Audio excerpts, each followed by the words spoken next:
کیا الیکشن کے بعد جو بھی حکومت آئے گی کیا وہ ہمارے مسائل حل کر پائے گی؟ میرا خیال ہے کہ کر پائے گی، لیکن اور یہ جو مافیا ہے یہ اتنا مضبوط ہے کہ پاکستان کے مضبوط ترین جو ادارے ہیں ان پر تو آپ تنقید کر سکتے ہیں، لیکن ان کا نام لے لیں تو آپ کی آواز پہ بیپ لگ جاتی ہے.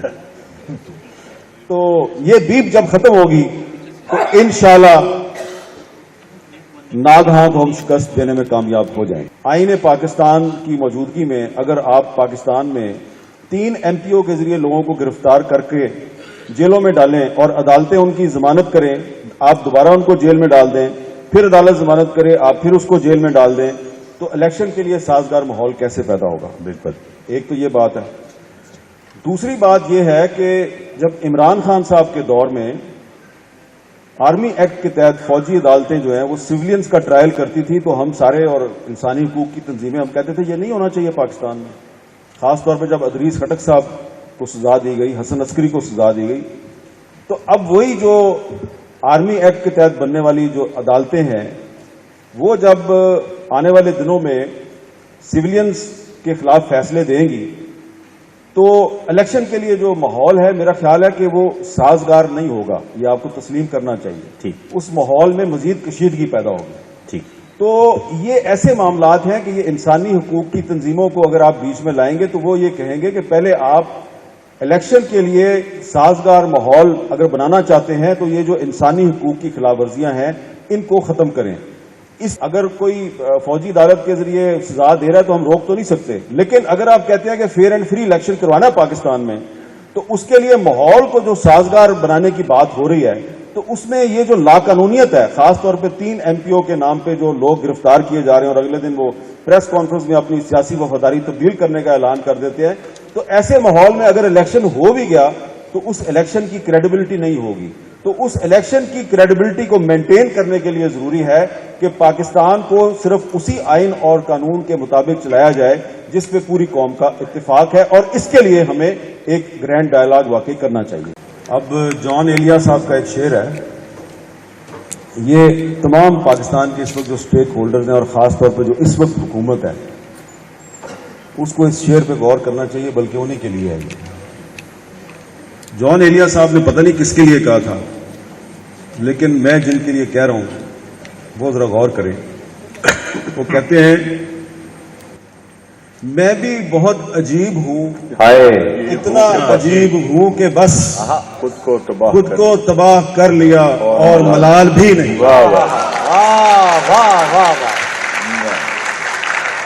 تو آپ نے اپنے آپ کو تباہ کر لیا اور آپ کو ملال بھی نہیں.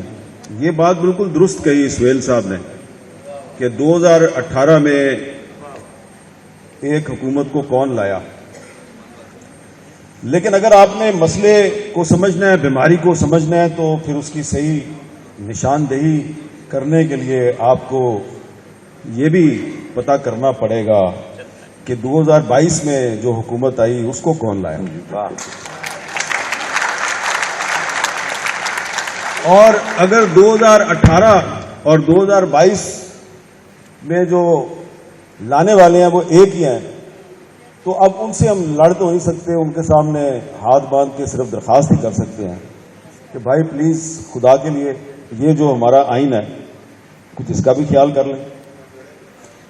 تو اگر انہوں نے خیال نہیں کرنا تو پھر خدا نہ خواستہ پھر پاکستان میں کچھ ناگہاں ہونے کو ہے. لیکن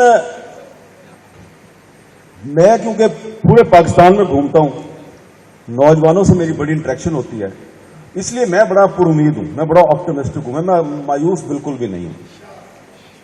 اور مجھے یہ یقین ہے کہ بھلے عطا اللہ قاسمی صاحب جو ہیں شام ہوتے ہی ان کا دل گھبرانے لگتا ہے، لیکن یہ جو نوجوان نسل ہے نا اس کی ابھی شام نہیں ہوئی، اور یہ جو کچھ نہ کچھ ہونے کو ہے اور ناگہاں ہونے کو ہے تو یہ ناگہاں کو ضرور شکست دیں گے. یہ اچھا، اب اس میں کچھ حقائق جو ہیں ان کو سامنے رکھنا چاہیے، ہمیں صرف کاغذی اور شاعرانہ باتیں نہیں کرنی چاہیے.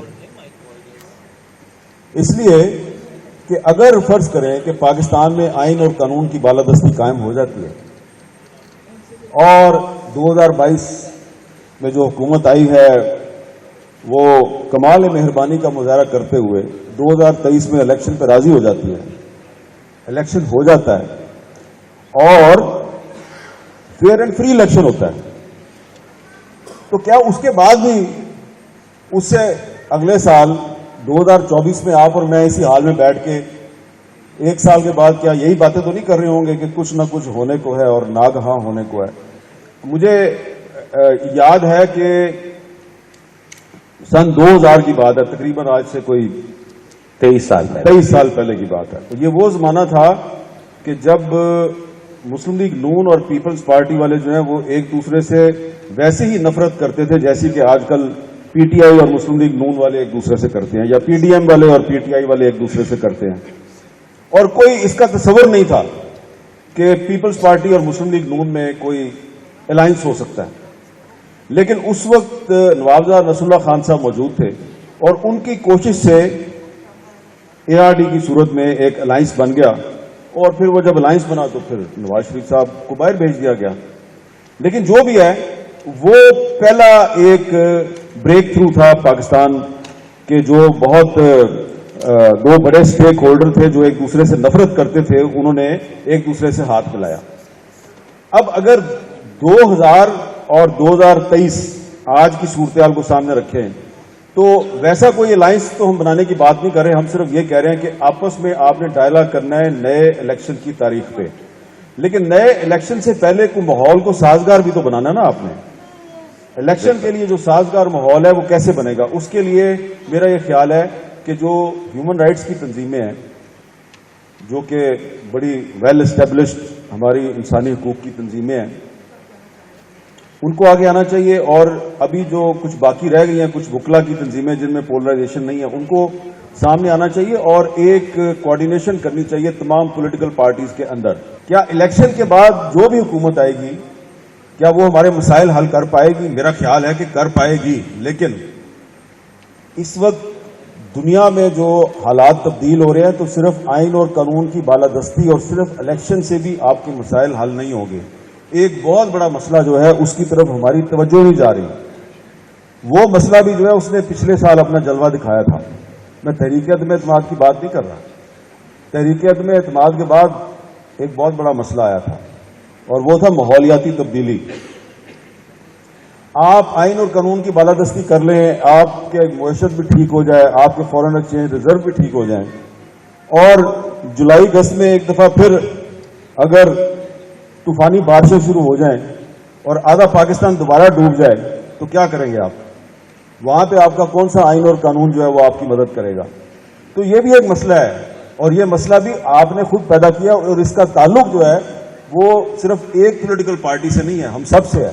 یہ میں بات اس لیے کر رہا ہوں کہ ابھی میں نے جو ابتدا میں ذکر کیا، بہت سے جو اس وقت دنیا میں تھنک ٹینکس ہیں وہ دیکھ رہے ہیں کہ جی پاکستان جو ہے اس کی ایگزسٹنس خطرے میں ہے. تو اس میں وہ بہت سی چیزیں جو دیکھتے ہیں کہ اکنامک پرابلمز ہیں، کانسٹیٹیوشنل پرابلمز ہیں، پولیٹیکل ٹرمائل ہے، تو ساتھ ہی ساتھ وہ یہ بھی دیکھ رہے ہیں، وہ یہ بھی اس میں نشاندہی کر رہے ہیں کہ آپ کے ملک میں جو ایک ماحولیاتی تبدیلی ہے، جو انوائرمنٹل ڈیزاسٹرز ہیں، یہ بہت بڑی تعداد میں آنے والے ہیں، اور پاکستان دنیا کے ان 8 ممالک میں شامل ہے جو کہ بہت بڑے بڑے طوفانوں اور سیلابوں کی زد میں آنے والے ہیں. اس کی وجہ یہ ہے کہ آپ کا ملک جب قائم ہوا تھا 1947 میں، تو آپ کے جو ٹوٹل جغرافیہ کا جو رقبہ تھا 33% رقبہ جنگلات پر مشتمل تھا. آج آپ کو پتا ہے کہ جنگلات کتنے رہ گئے ہیں؟ 3.5%.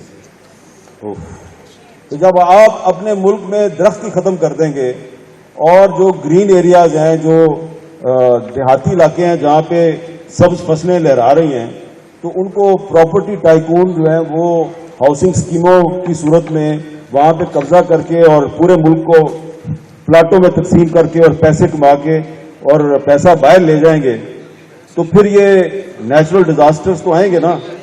تو اس کے لیے یہ ضروری ہے کہ ہم سب آئین اور قانون کی بالادستی کے لیے کھڑے ہوں. اس کے لیے ہمیں جدوجہد کرنی چاہیے، لیکن اس کے ساتھ ہی ساتھ اپنے ماحول کو بچانا ہے آپ نے.